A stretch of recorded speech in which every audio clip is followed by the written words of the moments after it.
Olá, amigos, amigas, sobretudo torcedores do São Paulo. Vamos falar neste vídeo, repercutir neste vídeo um pouco do momento do tricolor, de onde apareceu este São Paulo vencedor, capaz de superar uma das melhores equipes do futebol brasileiro, o Flamengo, né, que luta neste momento por duas frentes em condição de conquistar tanto a Copa do Brasil quanto o Brasileirão. De onde surgiu este São Paulo? Onde estava essa equipe vencedora? Que antes as pessoas não viam e que agora todo mundo está vendo, está elogiando, assim como o trabalho do técnico Fernando Diniz, que era horrível, agora é maravilhoso, né, digno de muitos elogios nas redes sociais. O que está acontecendo com esse São Paulo? Acho que o momento merece sim um pequeno dimensionamento do que é a realidade do tricolor paulista. E este vídeo tenta prestar uma contribuição para o debate sobre este dimensionamento, ou seja, olhar realmente para o que é este São Paulo, deixando de lado essas visões mais espalhafatosas, né, essas visões, né, que são bastante oportunistas, né, aparecem em certos momentos para elogiar, em outros momentos para criticar, a depender naturalmente do momento. Bem, primeiro de tudo, este São Paulo, né, que é como uma equipe bem interessante, ela já existia antes. Essa equipe já existia antes e hoje ela é a mesma equipe com alguns bons ajustes. Eu sempre falei no passado sobre a qualidade do elenco do São Paulo. Muita gente, no momento de crise, pensava aí em contratação, falava que o elenco era ruim. Muita gente apontou a qualidade do elenco como um problema desta equipe do São Paulo. Eu nunca acreditei nisso. Eu tive a informação inclusive de que o São Paulo estava buscando jogadores reforços para o lado do campo. Não sei se isto ainda segue ali na mentalidade dos dirigentes do tricolor. Inclusive eu ia fazer um vídeo aqui sobre o assunto. Então muita gente achava que a equipe era ruim. Eu nunca achei que a equipe fosse ruim.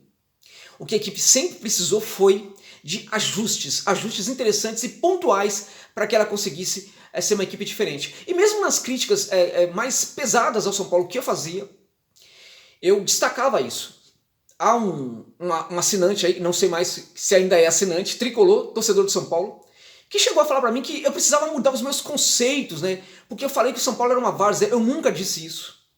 Eu apontei, num certo vídeo, eu falei que o São Paulo, em alguns momentos, os seus jogadores ocupavam os espaços como se estivessem numa várzea. Falei isso. E ao mesmo tempo em que pontuei esse tipo de coisa, falei também que, ao mesmo tempo que fazia desse jeito, que às vezes se locomovia em campo como se estivesse numa várzea, também apresentava momentos de muito futebol, momentos de bastante destaque ali dentro de campo, momentos em que mostrava que o São Paulo se mostrava como uma equipe muito diferenciada. Então, nesse sentido, até quando alguém fica ferido, fica magoado, né, quando não aceita uma crítica a partir do que acontece dentro de campo, que é o que eu faço, a pessoa às vezes se magoa, espera o momento da vitória para chegar aqui e pontuar, e lá e falar, você falou, não tem problema.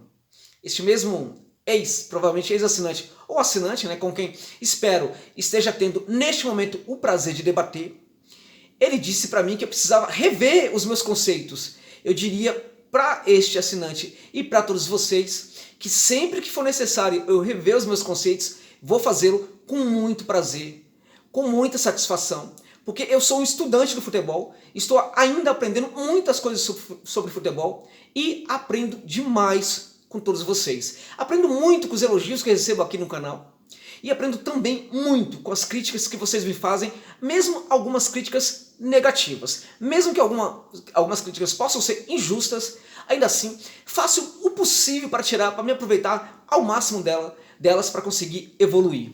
Mas é necessário pensar em São Paulo a partir do que acontece dentro de campo, e dentro disso é válido pontuar o seguinte: muita gente que está elogiando o São Paulo hoje eram as mesmas pessoas que antes criticavam.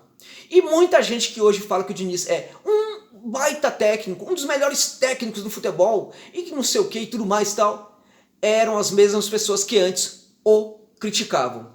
Então, bom, isso é muito normal hoje no jornalismo. Jornalismo em que a mentira muitas vezes é mais interessante do que a verdade. Jornalismo em que mudar de posição não tem muito problema, porque parece que ninguém cobra isso, né? Eu sempre vou analisar a partir do que eu vejo dentro de campo. E a partir disso, eu diria que houve no São Paulo algumas poucas modificações, algumas poucas mudanças pontuais, e é isso que fez a equipe mudar bastante o seu patamar.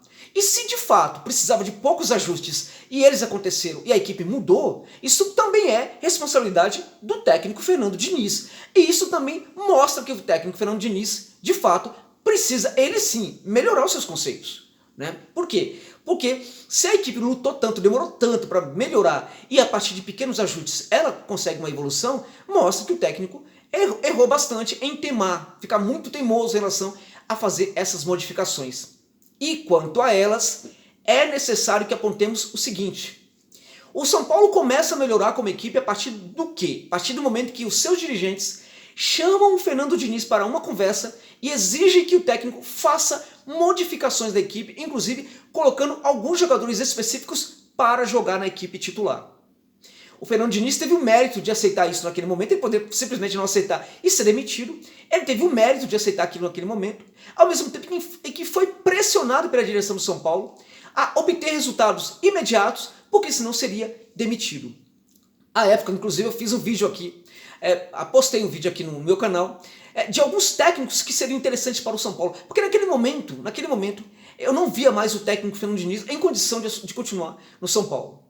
E quando eu falo isso, para mim, quando o técnico não tem mais condição de seguir numa equipe, é quando ele incorre, sobretudo, em dois erros, dentro, claro, de um contexto em que os bons resultados não estão acontecendo.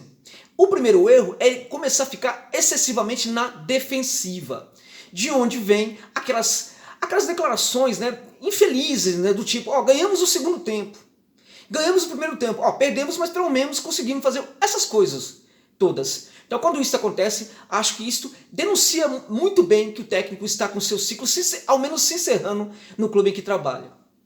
O outro problema de um técnico também nesse contexto em que os resultados bons não acontecem, é quando ele é muito teimoso e teima, né, em deixar de lado aquilo que faz de errado e teima em tentar corrigir. Isso é o mais importante, em corrigir aquilo que está errado. E quando nós pensamos no Fernando Diniz, o que vem à cabeça de todos nós em relação aos erros que ele comete? Problemas defensivos. Os problemas defensivos vem marcando a carreira do Fernando Diniz desde quando ele deixa o Audax aqui de São Paulo, que era onde, para mim, ele teve o melhor desempenho, foi o melhor momento da carreira dele, foi justamente no Audax, momento em que a sua equipe, a sua pequena equipe, não tinha medo de ninguém, jogava no ataque contra todos, mas sabia fazer belíssimas transições, atuava também muito bem no setor defensivo. E é justamente nessa questão, né, em teimar em fazer ajuste defensivo, é justamente por isso que o Diniz é chamado pela direção do São Paulo para aquela bronca que deu muito certo. Poderia não ter dado certo, mas que deu certo. Então, a partir daí, o São Paulo evolui também por quê? Porque a defesa melhora. Quando a defesa passa a tomar menos gols, essa equipe que faz muitos gols começa a fazer seus gols, tudo fica muito bem. A equipe consegue vencer, inclusive, um dos melhores times do futebol brasileiro, que é o Flamengo, né? E aí, agora arruma para conquistar, possivelmente, pelo menos uma das taças que está em disputa. Né? São Paulo tem condição de vencer as duas, como pode também não vencer nenhuma. Agora, hoje o São Paulo tem o melhor técnico possível? O Fernando Diniz é hoje o melhor técnico possível neste momento para o São Paulo? Neste momento, é o melhor técnico do mundo para o São Paulo. Neste momento, nem o Guardiola seria um técnico tão bom para o São Paulo como é o Fernando Diniz. E vai ser assim, a meu ver, até o final da temporada. E aí, na próxima temporada, com outra direção no clube, há uma eleição aí acontecendo no São Paulo, aí é momento de parar, pensar, analisar o trabalho do Diniz, inclusive o que foi a continuidade da evolução dele nesses últimos meses que falta, né? O que aconteceu, né? O que terá acontecido nessas duas competições em que ele ainda disputa, e avaliar qual é o resultado e pautar se ele vai continuar, né, sendo técnico do São Paulo ou não, né?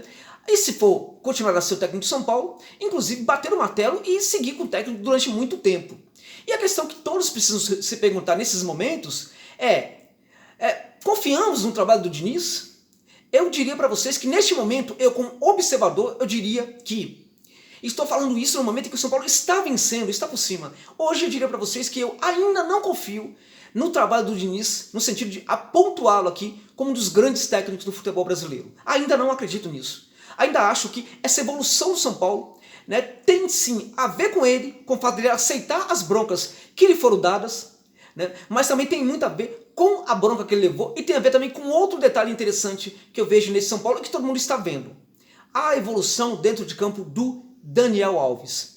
Quando o Daniel Alves é contratado, ele se espera dele que ele apresente um grande futebol. As expectativas em torno do que ele pode oferecer para a equipe são paulina é algo muito significativo. E ele não estava apresentando isso, voltou a apresentar, começa a apresentar agora. É um futebol bem interessante, não somente em relação à bola, mas também em relação à liderança dentro da equipe. É também o que se espera do Juan Fran, infelizmente ele vem decepcionando muito. Então acho que essa evolução do São Paulo tem muito a ver com os acertos defensivos, com o papel do Daniel Alves dentro de campo e também com a bronca que a direção do São Paulo deu no Diniz e também com o próprio Diniz que aceitou essa bronca e aceitou fazer as modificações necessárias. Então não é só por causa dele. Então eu ainda quero ver um pouco mais para falar que o Diniz é sim esse grande técnico que está sendo comentado aí nas redes sociais. Há 2 competições pela frente.